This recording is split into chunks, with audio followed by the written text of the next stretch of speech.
નમસ્કાર, આપ જોઈ રહ્યા છો સ્પાર્ક ટુડે ન્યૂઝ। ભાવનગરની મહારાજા કૃષ્ણકુમારસિંહજી યુનિવર્સિટી ખાતે એક ભવ્ય પદવીદાન સમારોહ યોજાયો। રાજ્યપાલ આચાર્ય દેવવ્રતજીની ઉપસ્થિતિમાં આ 9મા પદવીદાન સમારોહમાં વિદ્યાર્થીઓને તેમના શૈક્ષણિક યોગદાન માટે સન્માનિત કરવામાં આવ્યા।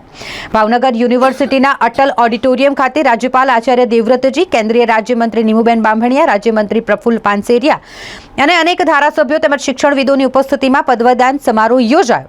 આ સમારોહમાં 44 ગોલ્ડ મેડલ, 12 સિલ્વર મેડલ અને 34 ગોલ્ડ પ્લેટેડ સિલ્વર મેડલ સહિત કુલ 88 મેડલ 90 વિદ્યાર્થીઓને એનાયત કરવામાં આવ્યા। આ સાથે 13,965 વિદ્યાર્થીઓને ડિગ્રી ડિજીલોકર એપના માધ્યમથી અર્પણ કરવામાં આવી। રાજ્યપાલે વિદ્યાર્થીઓને સમાજ પ્રત્યેની જવાબદારી નિભાવવા માટે પ્રેરિત કર્યા। મેડલ પ્રાપ્ત કરનાર વિદ્યાર્થીઓમાં ઉત્સાહભર્યો માહોલ જોવા મળ્યો હતો।